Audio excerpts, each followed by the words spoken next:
Tyranny busted.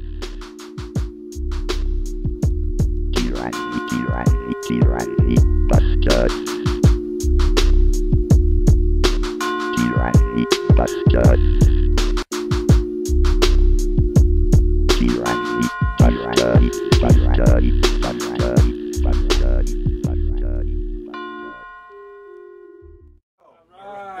So welcome to Tyranny Busters. I'm Mike Benoit. This is Mario Perea and Amos Holler. all right. So what we're here for today is to bust some tyranny upon your mind. We've got an audience today. You want to say hi, Elada? Hello, everyone. There we go. And so if you don't know, I haven't watched the program before. Tyranny upon missing out. Tyranny upon the mind of man. That's mind control. That's being in the Matrix. Lots of you folks know what the Matrix is. That's where lies, deceit, propaganda control your mind, thusly controlling your actions. And we're here today to bust that. That's right. So what do you want to start with, Mario? Well, there's a lot of tyranny going on right now. You already know I'm pumped up, man, because Republican National Convention has happened, man. Romney's got the nomination, man. I just sit back now. It's November. Chill. Got it in the bag, right? Bam! Yeah. Actually, to celebrate, I even brought a picture of my homie, Mitt Romney here. Mitt Romney for president. Oh yeah, man. This is tomorrow's paper. I got inside connections. And there's a lot of tyranny going on here. Apparently, they're going to add him onto Mount Rushmore here pretty soon. Yeah, perfect example of the tyranny of the majority of the Republican convention today. Well, you know, the one thing I caught in the newspaper, and I thought, you know, being tyranny busters, let's go straight to the source of the tyranny, right? That's the media. These people are just another wing of the government manifesto. Exactly. So this Thad Kauser, he's an associate professor at the Department of Political Science, UC San Diego. He says, savvy political observers are fond of pointing out that national party conventions, because they no longer select presidential nominees, are nothing more than political advertisements. This is inarguably true, but it is also true that the conventions are nothing less than political advertisements.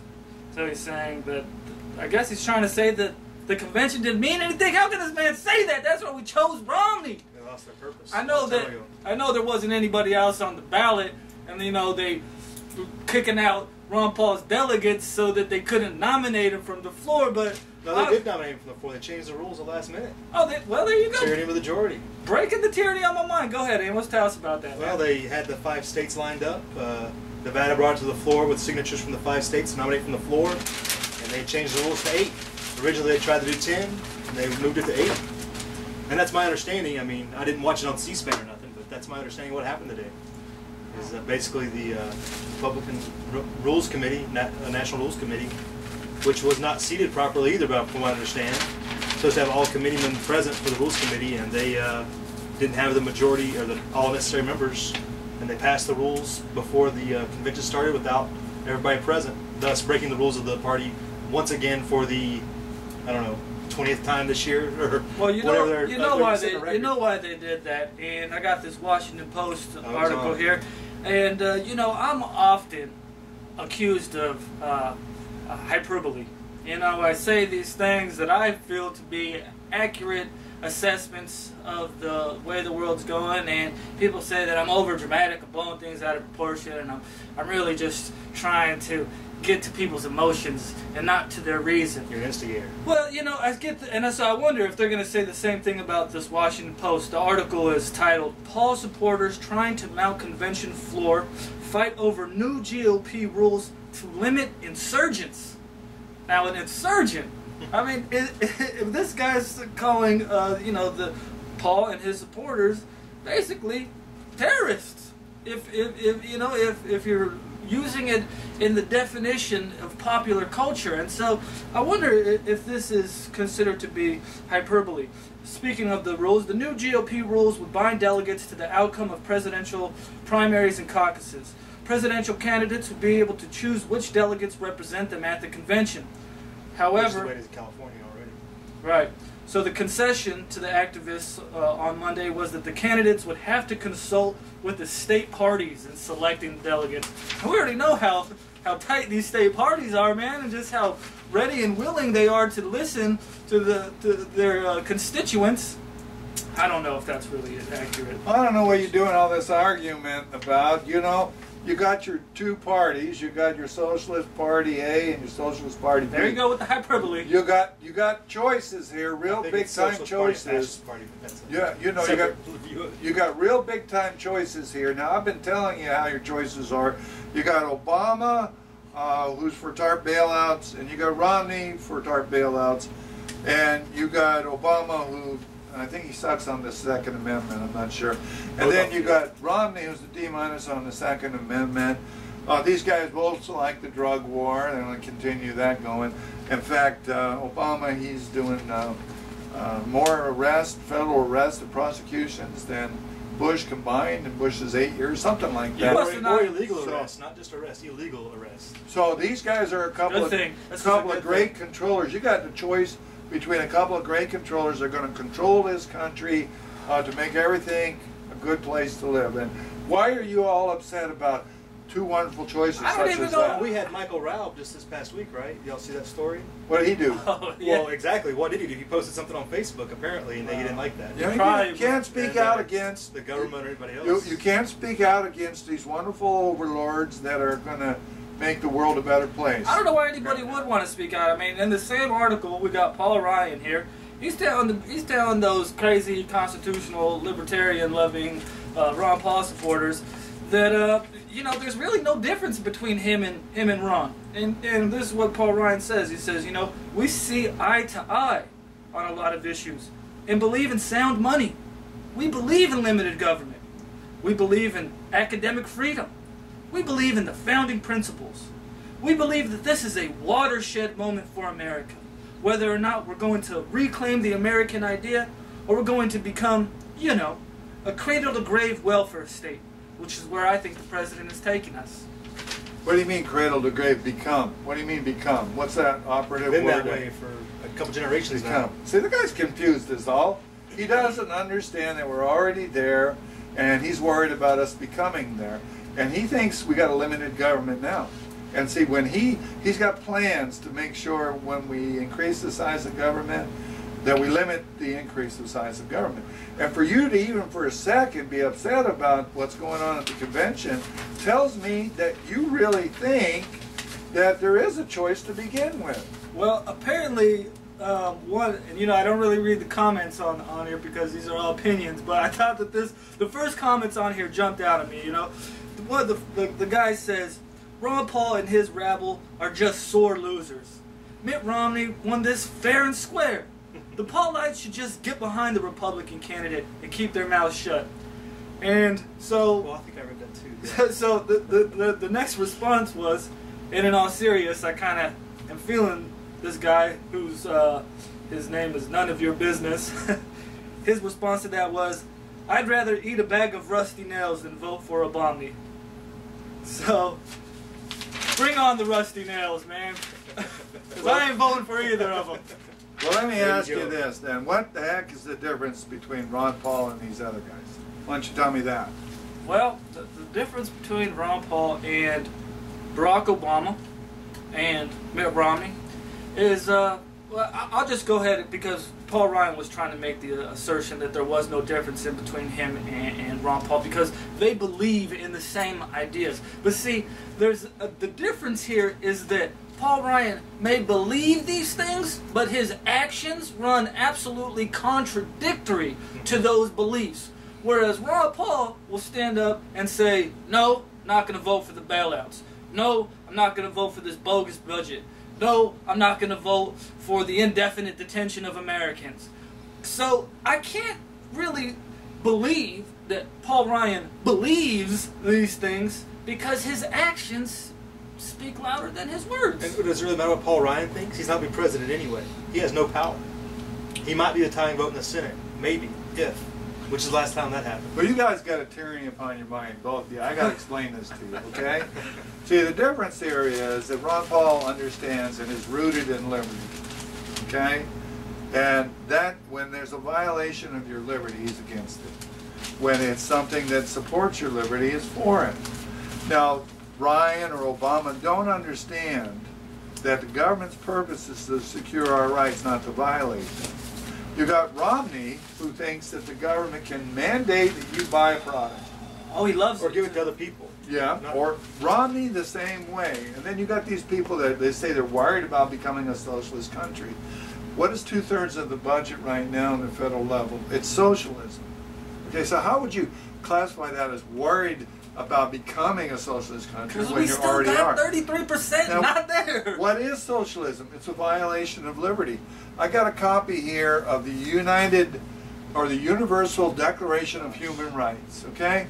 And all the countries in 1948 signed on to Oh, that this should thing. be wonderful. Yeah. And so, you know, here it is, this wonderful stuff. And the thing is, it's got 30 articles in there. If you read them, the first 20 are great. Okay? They're great. And so, They're Greek. they're great. They're great. You know, they're about backing up your rights and your liberty. Gotcha. Then you get into the 21st, and that's when it starts to go awry. It undoes the rest of them. So if we don't understand what the purpose of government is, Ron Paul understands that. What the founders declared the purpose of government was, what Jefferson declared in the Declaration of Independence, was to secure our rights. It wasn't to come around and keep full employment. It wasn't coming around to provide health care or food or any of this stuff for you, but to secure your rights so you could go out and do that for yourself. And that's what made America great.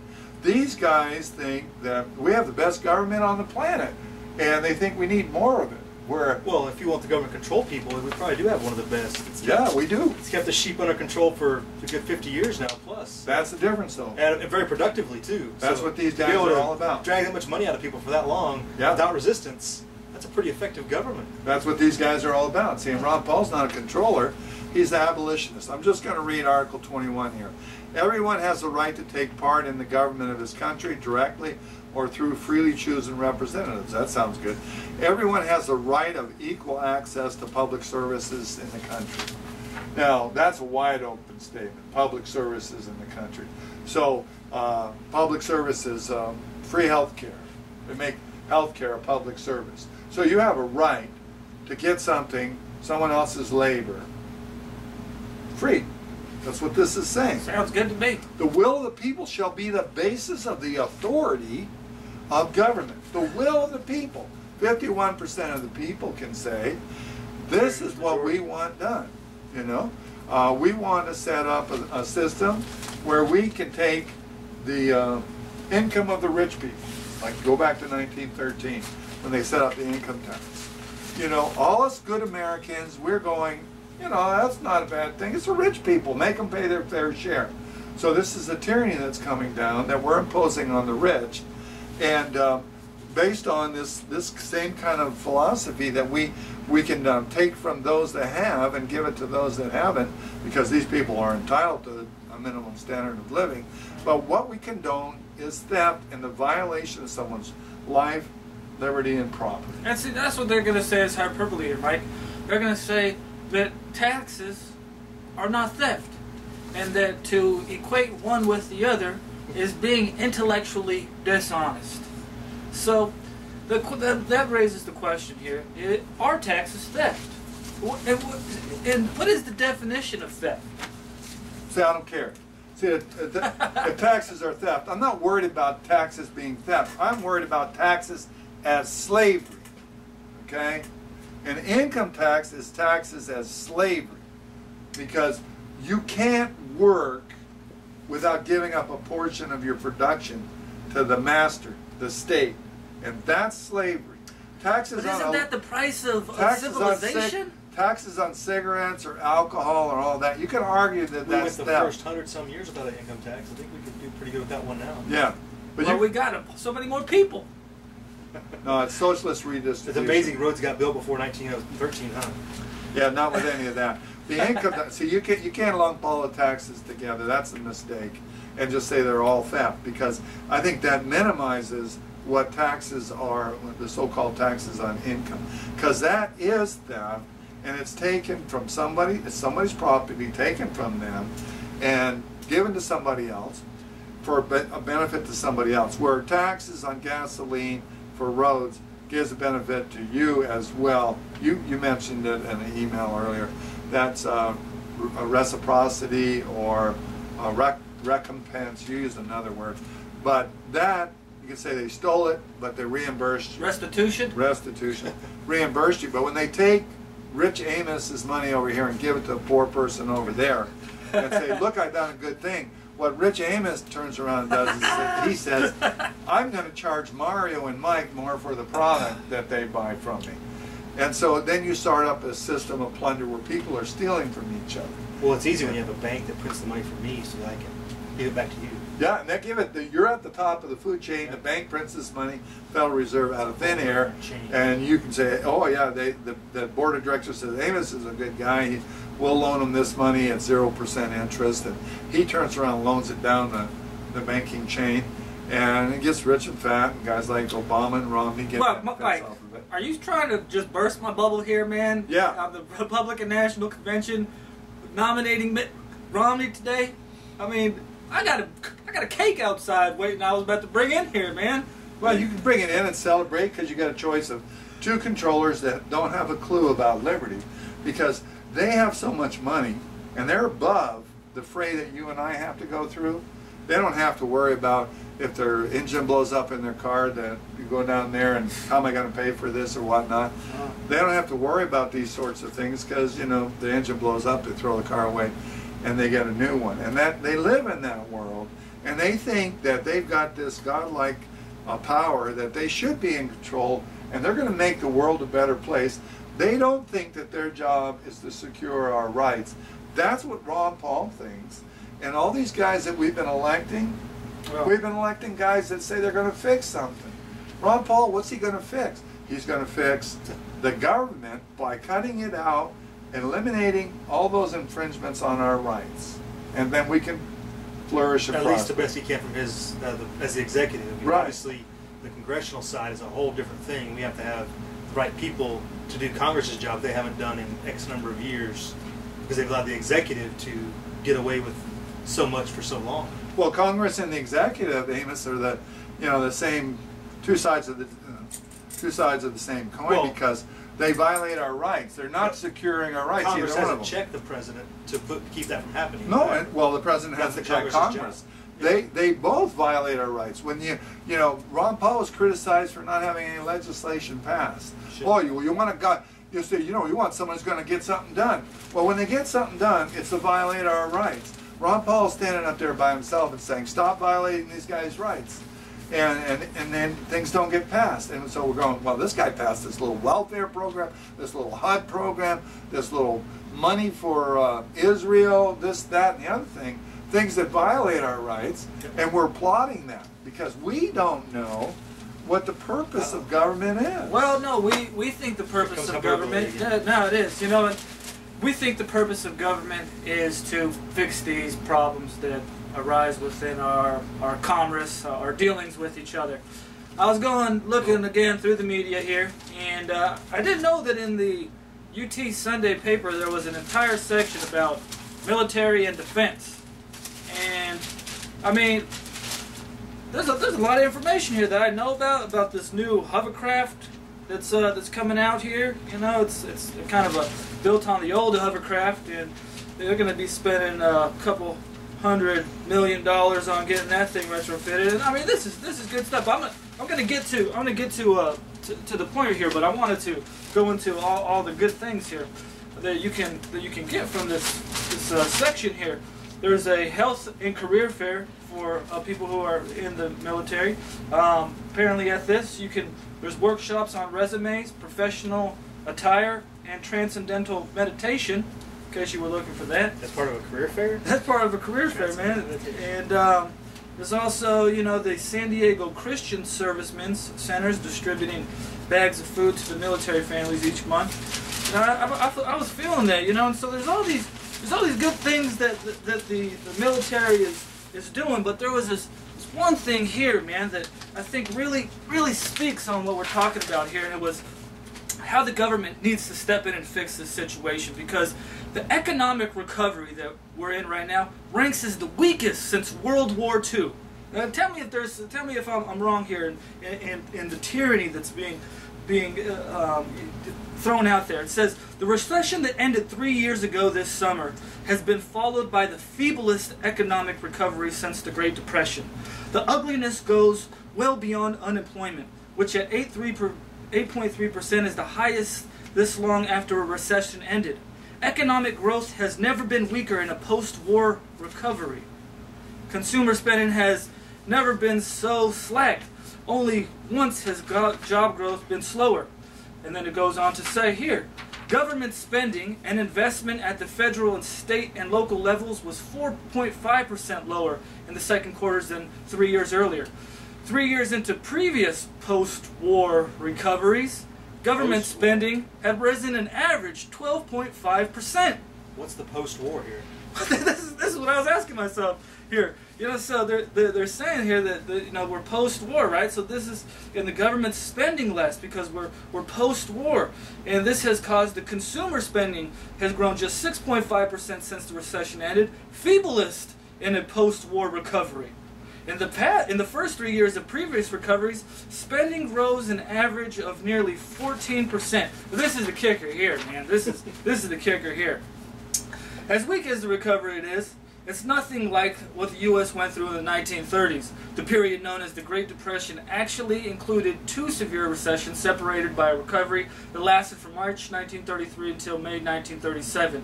Only the approach and outbreak of World War II, the ultimate government stimulus program, restored the economy and the job market to full health. Right. That's a tyranny on the mind right there. For sure, it's been proven that the economy didn't recover after World War II. That's been shown time and again. That that's a tyranny. The work programs by FDR were a failure. That's a tyranny within the tyranny, though, Amos. Oh, absolutely. The whole tyranny right there is blatant. The whole tyranny is, Mario, don't bring this stuff in here no more. That stuff is this idea that government's supposed to have something to do with the economy. Exactly, right. man. Exactly. Exactly. The only thing they should have an effect on is affecting in trade. Is Congress can regulate trade. Yeah. But other than that. Well, the purpose to regulate trade is to keep it moving, not to stop it, not to put barriers. Well, we might put, Congress has the power to limit barriers of trade with other countries if there's disagreements or war or whatever. But well, that's not the real purpose separate. of commerce. That's separate. But they have war that power is different. Yeah. But the purpose of regulating trade is to keep it moving. You know, so. But the thing is that, and why that's a tyranny too, because it's not into the purpose of government. Government's not supposed to give you prosperity. See, society will bring prosperity when government does its function of dealing with those individuals that violate the rights of other individuals, not by itself violating the rights of individuals. We have a crazy, astronomically expensive healthcare system now. Nobody can afford it, pay for it. You go back before government got involved in it, and most everybody could actually pay for their healthcare out of their pocket. And if they couldn't, they worked it out. Doctors made house calls. Doctors made house calls. They worked it out with the doctor because it was this personal relationship. And at the last resort, if you had nothing, county hospitals, counties would come together and say, hey, and doctors would volunteer one day a week and whatnot. People got treated. Even in the old days, you had a chicken to give to the doctor, and that was it. People got treated. Now this insanity we got going when government got involved into it. So the thing is, in the government, in the medical industry, it violates people's rights to choose whatever doctor they want and to have an arrangement. Government says if you show up to the hospital has to treat you. Well, before that, people would show up to the hospital only if they had to. But now when you have a law, they go, well, hey, I can get it free, so I don't have to bring money myself, or I don't have to buy any insurance. I'm there, man. I need Dilaudid. Hook me up. Yeah. I got my elbow hurts. But that's the tyranny here. But and this is it's being called for though, man. That's right. It's like saying that without this, we are just totally incapable of doing it, and so. And at a minimum, at the local level, in your communities, you can do these things. Right. It's like. I've heard it said many times, don't be willing to do anything, ask the government for anything you're not willing to go ask your neighbor for yourself. Right. Oh. And you shouldn't be able to. I mean, you should think about that. If you are out there and you think that things from the government is a good thing, if you're not willing to go ask your neighbor for it, it's probably goes against liberty. If you ask your neighbor for a cup of sugar, right? Then you're thinking, I could give my neighbor a cup of sugar back. Yeah. If you ask government to go take the sugar from anybody. you, right, and they give it to me, then it's like, okay, I got my sugar now, I was entitled to it, and you're out your sugar. Yeah, so and there's then you not ain't got to that. pay nobody back, so it's like, oh, there's a Kool-Aid. I know it only calls for a half a cup of sugar, but hey, man, I got an unlimited supply of sugar. So I'll throw 3 cups in there, and then there's sugar all over the floor, and it's like, who cares, man? My neighbor, if he needs sugar, he'll just go ask them too. And it's like, we believe that there's this cloud of sugar that just is, you know, made by the government, and it's all good. Even though, like you're saying, every cup of sugar that you ask the government for is directly taken from your neighbor's house by force. And that's a violation. Is a key there too. Yeah, and that's a violation of your rights. That's not government securing and protecting your rights. In an early Continental Congress, James Madison got up in front of Congress, and they were trying to vote for money for French refugees. And James Madison, who was the chief architect of the Constitution, he got up in front of the floor and he said, Okay, go ahead. Yeah. We can debate that. All That's right. a separate subject. and yeah, you got a tyranny on your mind now. So James Madison got up on the floor and he said something to the effect, I can lay my finger nowhere in the Constitution that gives us the authority to spend our constituency's money on any cause of benevolence. And I'm afraid if we cross that line, there's no telling where we'll end up. But I mean, what about the general welfare, man? Isn't that what that means? They ruled that down. The general welfare, yeah, the general welfare is not a power. You know, it says we're establishing this Constitution for the general purposes for the general welfare. And the general welfare is we don't allow a system that allows people to steal from other people, or the government to steal from other people. That provides for the general welfare. Well, yeah, because if people are being stolen from, where's their welfare at? And we are being stolen from, man. I mean, every single day, somebody's business is violated by you know, we see raw milk places getting raided for having raw milk. The owner picked up on the street by unclothed, like not law-abiding, not law bounty hunters. Yeah, bounty hunters. Bounty hunters, Yeah, you know, exactly. picking up little kids are getting their you know, hot dog stands shut down. And I think that's the lemonade stands. Lemonade stands, and this is how the tyranny works. In Michigan, if you grow a wrong type of pig, they'll raid your farm and kill your pigs or take them away because it's not the right color and size and hair, certain row of hair. And we sit by, you know, and just like let this go on, and don't even recognize that this is a disease taking over our body, slowly killing it. And we look at this disease now as the immune system. Like, oh yeah, that's necessary in order for us to stay healthy, for the foreign influence to come in and regulate, but by prohibiting us being able to freely work amongst each other. Well, I don't have my pencil here for my example. Here's my pencil. Now, on this pencil here, this side is the patron side of the pencil, and this is the punisher side of the pencil, okay? And this is government, okay? If government does a good thing for you, it punishes him. Oh, all right. Well, that's okay. That's Amos. It's not me. So we got a thing that's kind of reversed here. Now, if Amos steals from you and government punishes Amos, then it does a good thing for society. All right. So government is supposed to be a punisher, not a patron. And we want independent arbiter. We want it to be a punisher to the person that violated the other person. So Right. the arbitrator thing is in that same realm. Is that as a neutral arbiter, it'd say, okay, Amos violated Mario here. Amos, you got to pay restitution. And that's how we delegate this power of the right to defend our property to government for, you know, a civilized organization of that force.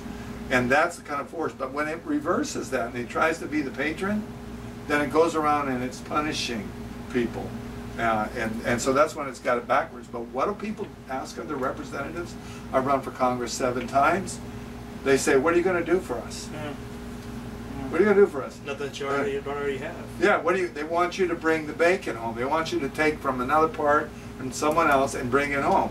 And that these laws that you talk about, that if they want you to fix something in society, they say like, well, let's fix the Federal Reserve by and the lending practices by Glass-Steagall, right?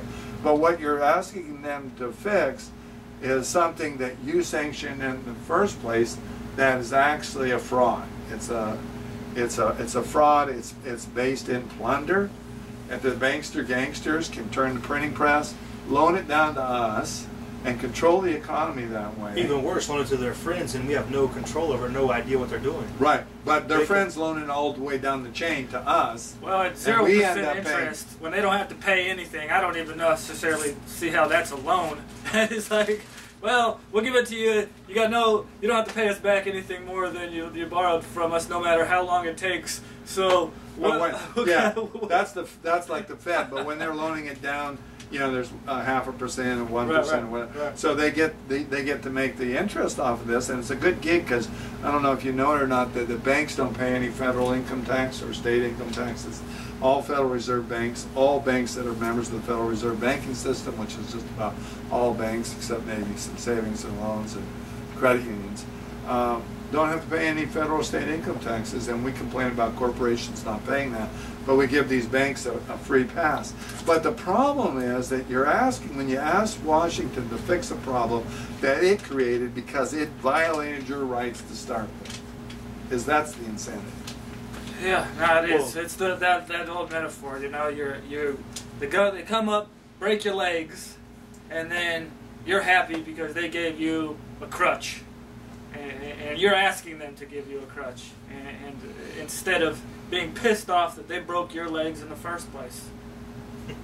So not only are they people asking for the wrong thing, that's why you got Obama and Romney. They're asking for the wrong thing, and they split up into two camps. And then they get mad at us if we don't support one of those two camps. And these guys their business is violating people's rights. The federal government, another quote from James Madison in the Federalist 45 paper, Madison said that the business of the federal government and its powers were few and defined, and they were predominantly geared to dealing with issues between the states and between the United States and other governments. And when it came to domestic issues, all the issues to deal with life, liberty, and property, that power was reserved to the states and remained with the states. And so that tells me that the size of the federal government, the budget, should be a lot less than the 50 states' combined budgets. A lot less. A lot less. Yeah.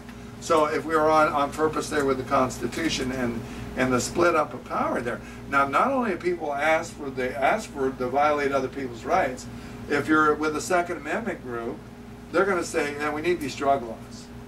So Second Amendment group is saying, violate these people's rights to put in their body what they want.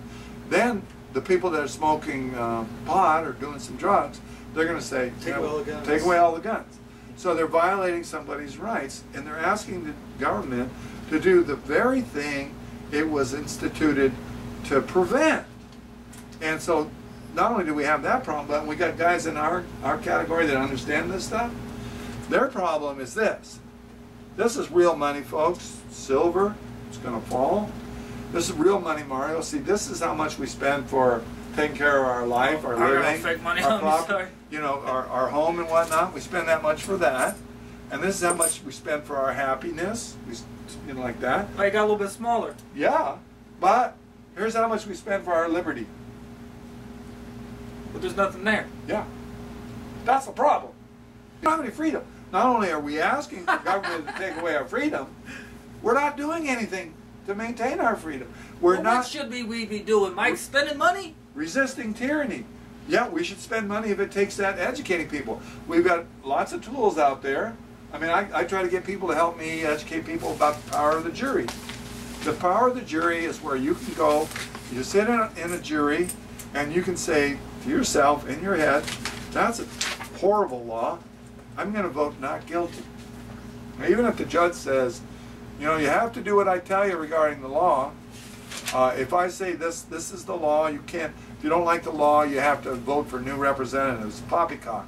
Our ancient history of the trial by jury is rooted in the idea that we have our own free conscience and we're not going to send somebody to prison because the king doesn't like you know, what the religion that guy's practicing or preaching, or what that guy's drinking and whatnot.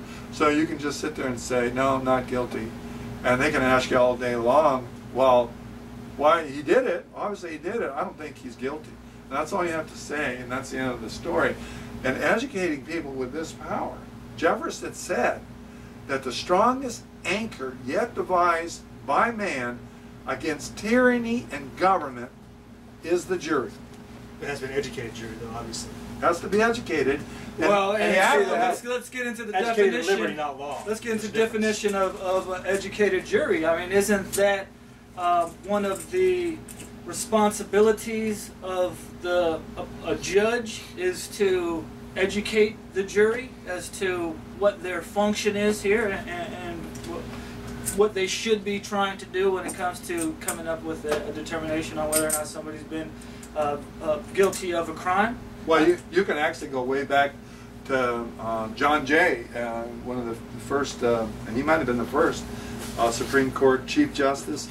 He had a decision on that. He wrote a decision saying, yes, they have the power to judge the law as well as the facts, but we don't need to tell them that they have that power. So if they don't tell them that not only do they have the power to judge the facts, but also to judge the law, then how can that be an educated jury? It's not.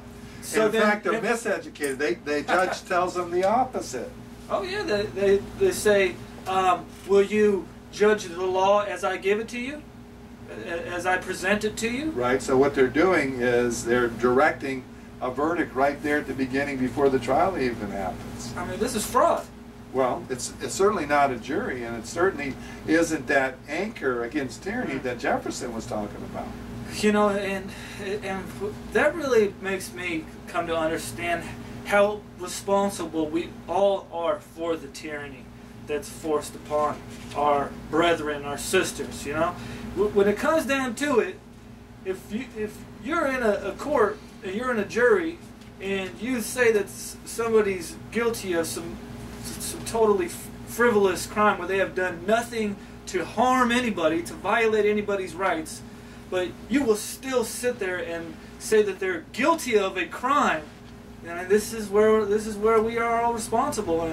Well, plus, how many of us have gotten out of jury duty? How many of us have sent in a letter, I need to be excused from jury duty, instead of doing our audience has. I mean, I've done. I mean, I consider myself to have a good reason, but I guess we could all. We got to take the time to be citizens. I think I got a warrant for my arrest for not going to jury duty. We got to do our duty as citizens in all respects. And jury duty is one of those. Obviously that we have to be able to protect our fellow citizens and our neighbors with the act of the jury, as well as service in other areas to protect their liberties, however that might be.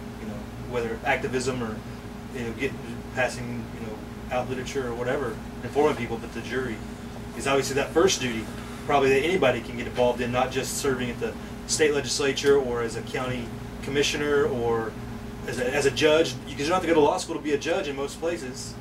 You can be a judge, you can be a county judge or something like that without being law school trained. You just got to get elected. Right. It's an elected position. Same as sheriff.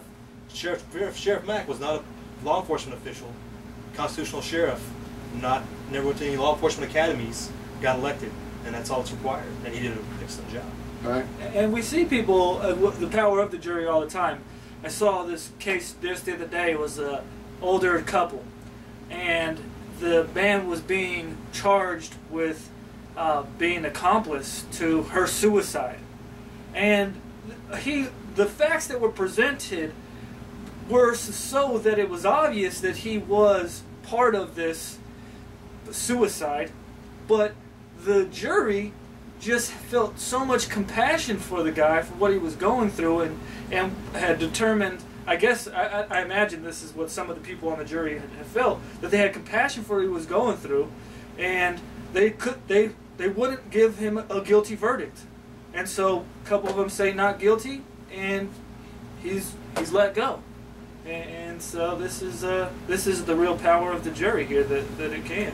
And this is a real controversial thing, and people, have been taught to respect the law, etc. And if the judge says it's the law, and you're taught this tyranny upon the mind, that if you don't like the law, you elect new representatives, and that sort of thing. And so when we're speaking this way, they'll go, "Oh man, this can't be so." What these guys are saying. This is hyperbole. Yeah. So I have to go back in time a little bit for you, and most of us know who William Penn is, the founder of Pennsylvania. He was in trial in England for actually preaching against the law. He was prohibited from preaching. His doors in his church were locked, and he preached out in the street. And he and another minister were put on trial for their life for violating this act called, I think it was called the Conventicle Act, something like that. And the jury, after deliberating, didn't want to find him guilty. So they found him not guilty. Now that system, they had a 3-judge panel, and those 3 judges insisted that the jury go back and redeliberate and come out with the right verdict, not the not guilty verdict. And so they were put in the jury deliberation room, and no toiletry, no food, no water, no nothing, and they were supposed to be there and not come out until they were coming out with the right verdict. So the townspeople actually helped smuggle up food and whatnot to these people. And long story made shorter, they stuck to their guns. The judges decided to fine them all. Find the jury. Find the jury because they didn't like the verdict. Wrong answer. Four of the guys would not pay the fine. They threw these guys into prison. Pretty horrible prison too. Look it up on the internet, Old Bailey. And it was a very disgusting place. But these guys stuck to their guns. They could have been home with their family. One of the guys had some money. He was the jury foreman. And stuck to their guns, and they were there, I believe, weeks. They got a magistrate, a former judge, to take their case, a retired guy, and he had to go kind of do an end around. He went into a court that didn't usually hear these things. And again, long story short, he comes out, they come out, they get a verdict that the judge, the verdict was that a jury's verdict could not be questioned, except for fraud or those kinds of things, and that they could not be punished for their honest verdict. And that was the beginning of embodying into our system here the trial by jury, and this power was declared there, and it was further emphasized in some American cases. So that jury put into the Constitution, if you look at an 1828 dictionary, the first American dictionary, it actually says that the jury is a body of people that are empowered to judge the law as well as the facts of the case, in the criminal case. There you go, man. Empowered. That's the key words there, man. And so we're talking here about us becoming less dependent on the government, right? I mean, that's the goal here, and that's why I was glad that Amos came over today, man, because I've been following Amos on his YouTube channel, and this guy, short-lived, isn't it? Well, no, I mean, it's inspired me, man. So I appreciate it, and one of the things that I hear a lot on your YouTube channel is this term prepping, right? And I think that gets misused by popular culture today, because really what I see, what you're involved in and what you're advocating here is prepping, is really self-sufficiency, right? Being self-sufficient. That is a direct opposite of dependency. Well, yeah. So I think a lot of people talk about our grandparents called it living or surviving, or they grew their own food.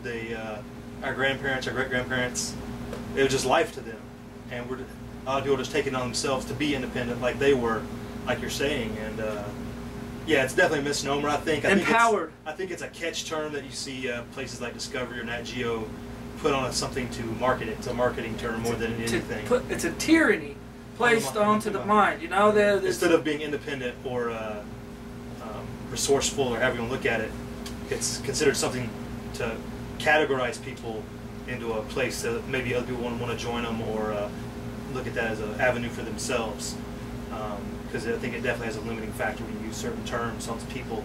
Tyranny on the mind. Tyranny, man. That's what it is. Definitely, because people hear that, especially when programs are on TV and they hear that term and they see people categorized a certain way. Kooky. They get the out there, not really grounded in reality. Whatever. When it's actually in a lot of, maybe they have certain opinions. That's not for anybody to judge. Right. But if you're independent and you're resourceful, who cares what your reasons for doing that is? Mm-hmm. They're less of a drain on the rest of society, which is good. We all need to be independent as we can, and it's healthy for the family, and it's just good skills overall. Because, as we've talked about here, we don't want to rely on the government, and it's not the government's job to run our life anyway.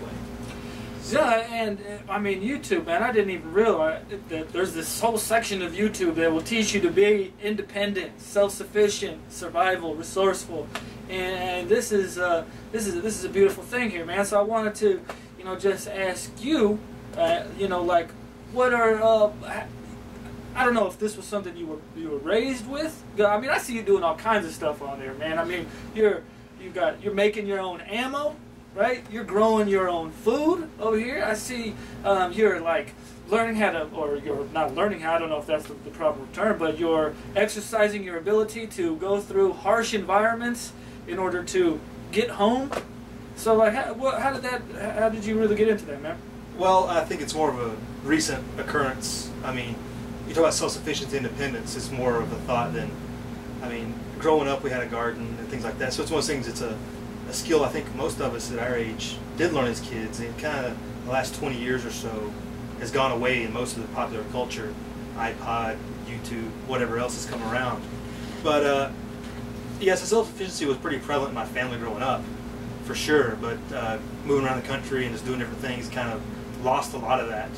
And until you get a home and a place to really settle down, and then you realize what you're missing, especially when you look around at what's going on. So what are you doing? What exactly are you doing? Just trying to be self-sufficient. Just trying to be able to... What projects do you have going on to that end? Well, my most important project is to find a better way to capture water if the water services ever went out. Because living in the desert, obviously water is very primary, especially if you're going to grow your own crops or whatever. You can't sustain your own food source. But like you talk about real money, that's probably the biggest concern I had about 3-4 years ago. The freight train of a collapsing economy was pretty apparent, and that spurred me even more so to get even more things kind of in order, so that if things did not work out, as going to the grocery store once a week would allow you to do, if that doesn't happen anymore, what would you be able to sustain? So you got some of this put away, this real money? That's why I'm behind on that too, real money. But there's other things I can barter, hopefully. Yeah. As far as animals or ammo, or there's real things that have real value and are physically capable in your hand, are what's important. If you think a piece of paper is going to be able to, somebody's going to exchange that for you. It's I've heard people say there's businesses that have said they won't. People have asked them, talked about real silver and other things in an economic collapse situation. And there's businesses that say they won't accept anything but real fiat currency. But I don't know, when the real deal happens, we'll see what happens. Oh yeah, I doubt that's going to be the case, man. And the people are going to be wanting the food and anything that they can use to protect themselves from the environment, and also for people who are trying to invade their houses. And but one of the things, man, that I'm like starting to like. And so now that I'm watching these videos, man, and a lot of it, I think it is fueled by my own suspicions of economic collapse and not wanting to be dependent. I'm almost like starting to like see like the more I get prepared, the more I become self-sufficient. It's like the less I fear the collapse. I almost like want it to come up, because I see the collapse really as just the dissolving of the web that's around us. Like tyranny on the mind. I mean, it really is, man. Really, yeah. And it's like, well, if we all just like had our own ability to produce for ourselves and to be able to communicate with our neighbors and have commerce, I mean, the fake money, man, that is just a control mechanism. Like, I want that to go away, man. Like, and so here we go with the Ron Paul thing again. You know what I'm saying? Like, and the Fed is not just like some popular, pop thing that you just is like thrown around there. Like, this is something that I like really want to embrace, man. I want to see this institution dissolve, go down, and with it all the power that it has in our daily lives. And I don't see any way of getting back to like a state of normalcy if we're still dependent on this central bank to provide us with our our trade mechanism, this money that is given to us, man. I mean, we got to break it down. You got it backwards, though. I'm sorry. All right. I'm going to have to bust the theory up on Please your do. mind. Please do. Because it's society that's going to collapse, not the state. The state is going. We talked today about people who don't have a clue what the purpose of government is supposed to be, and then when they have it, they don't do anything.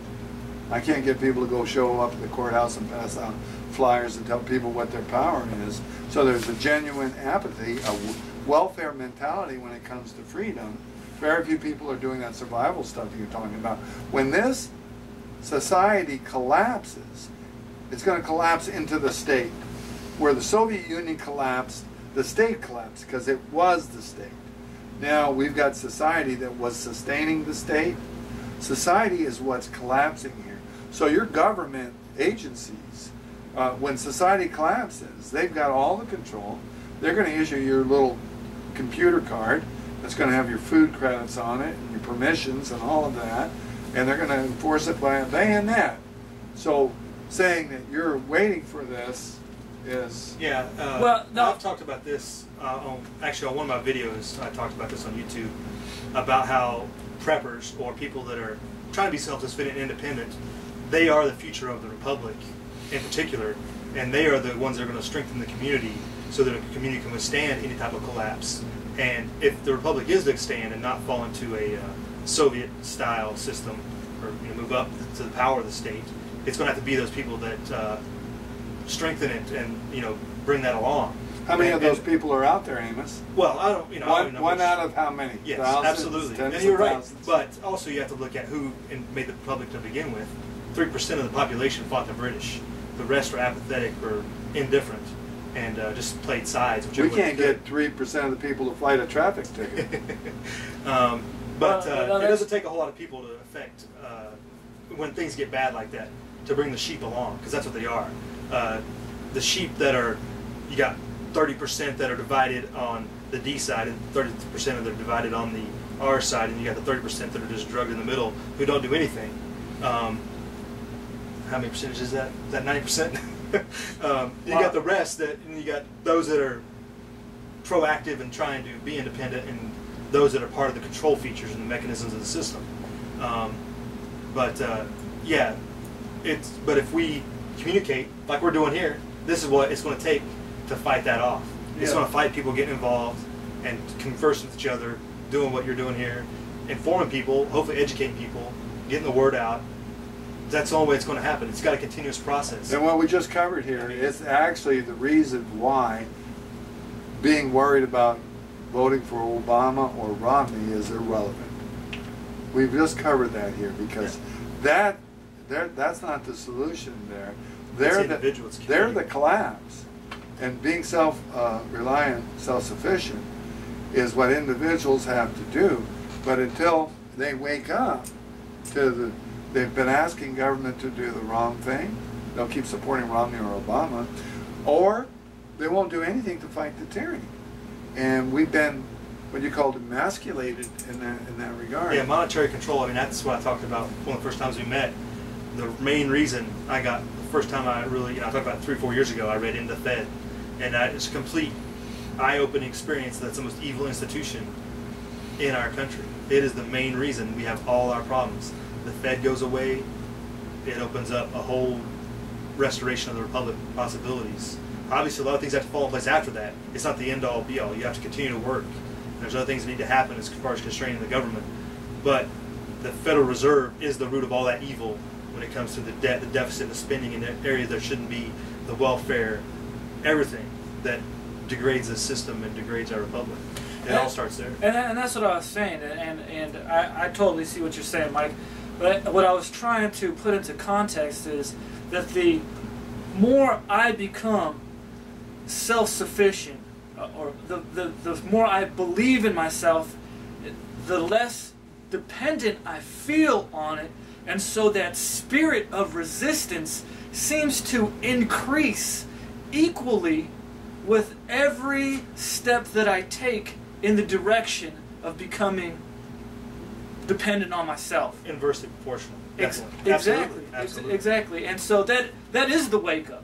Like that is the wake up, is people becoming dependent or becoming independent, and one of the things is becoming independent on your thoughts. Like, don't just believe something because somebody told you that this is what's true. But you have to do right your own research on Well, it. what if I said to you, you're still spending this much on your life when you do that, and you're spending this much on your happiness when you do that, Yeah. and you're spending this much on liberty when you do that, Yeah. because while you're working on, we're all working on survival for the necessities of life and happiness, Right. but what is the working on liberty? You see, you can be working on being independent here, Yeah. but as everybody else is working on tyranny, Yeah. supporting tyranny, then how independent are you in a Soviet-style system where maybe you're growing some vegetables on your patio that the Nazis come by and or the Russian, what are the gulags, they come by, or whatever, take, East German yeah, Stasi. Stasi, take what you have. You see, that's why it's so important that people get a reinstitute liberty in their soul and understand that they're violating that when they ask government to do this stuff. The Romney or Obama, they're asking these guys, fix the economy, be the great white hope if you're Romney, you know? Never happened. And these guys are controllers. They can make things work good for them, but that doesn't mean they're going to, make things work well for us, because they're going to do it by violating our liberty. And that's, like the national health care. Romney's defending his Massachusetts. Oh yeah, I'm So happy about that. States can do that. I built that. Yeah, that was all me, baby. I built that. You see how many? You don't see how much? See what I gave to the people of Massachusetts? I remember, yeah, I read some of Romney's quotes on government. He believes in a carrot and stick approach to government. You're a jackass, and he's going to hold a carrot in front of you and get you to do what he wants. If you don't do that, then he's going to use the stick. And is that what we want? Do we want to live in that world? No, that's resistance, and we're not going to be an independent, but you have to resist jail nullification. It goes into all those pieces. Yep. Well, and I would say you talk about spending on liberty. It's not necessarily money. No. It is communicating. It is Right. informing your neighbors. It is all those things. It's not Yep. just money. Yep. and I'm not trying to say that you have tyranny on your mind here, Mike. I think that we're having a good dialogue, but the carrot and stick approach doesn't work if you got your own dang carrots. I don't need your carrot, man. But if they're giving out Yes, iPods, it So does. then the stick Definitely. comes in. Then the stick So comes then in. the stick if comes they're in. giving out iPods, though, they're So gonna, not only should we have our own carrots, but we need to have our own sticks too, man, because We're supposed to have balloons too here that say tyranny busters on the balloons, No. and we pop them. I'm gonna put it in after I'm When- gonna when edit, we get those I'm gonna balloons. edit it in. And every time we get to the crux of the matter and we just bust that tyranny, boom. Yeah. All right. See, now when you get this stuff too, Amos, it's not for security. See, it's for liberty. Because if you have this, you have more liberty. Doesn't it say it right there? Right. Liberty. You have more liberty. You can do more things. You can get more things. So you have liberty. So we don't want to put this stuff together to have security. it's independence because Yes. you actually say it. Yeah, Yes, absolutely. independence. It's liberty. It ties you away from the inflated deficit or inflated Right. debt that Federal Reserve creates. Yeah, with the Federal Reserve banking system, they can print a ton of that stuff and it'll just become really worthless. Or they sit where they're at now and they restriction of not pumping a bunch more in there and nobody has it and they're holding on to it, then the economy is dying. So with the economy dying, you may have some of this stuff, but there's nothing happening. You're not working, and you don't have a job, and this whole thing is built on future income to pay current debts. That's what you got, a debt-based system. So yeah, no real value is being created. yeah, it's based on, we'll create the paper, now you guys create the value to back up the paper, instead of having value first. Borrowing against the value. And It was just then, the way the system was. yeah, way it started. Yeah. And it's just kind of a tyranny to even say Federal Reserve banking system, because really ain't no banking going on, man. It's just Yeah, cranking. It's the cranking system. It's crank it out. QE3's coming. Bernanke's going to bring it down. All right. Well, that's our hour, man. You want to say something here to wrap it up? I wrote a little poem here. I was gonna read it earlier. Your poem, All right. poet. The price one must pay for their freedom is resistance to the forces that wish to enslave. This cost is made up of the time and resources used in this fight. This fight is eternal. Yay! That's Standing ovation. You got to say it. Take that in. All right, that's Tyranny Busters. Until next week. Adios. Adios. Very good. Cool. You were a great audience. Awesome. That was a quiet audience. Yeah, it worked out good. What's the name of this one? What's the name of this You're going one? to name. You're going to name it. Yeah. You think of it afterwards? The Federal Reserve? I don't know. What, the name of this one is. Tyranny on the mind. You know what? I actually have a seed ball from my Patreon.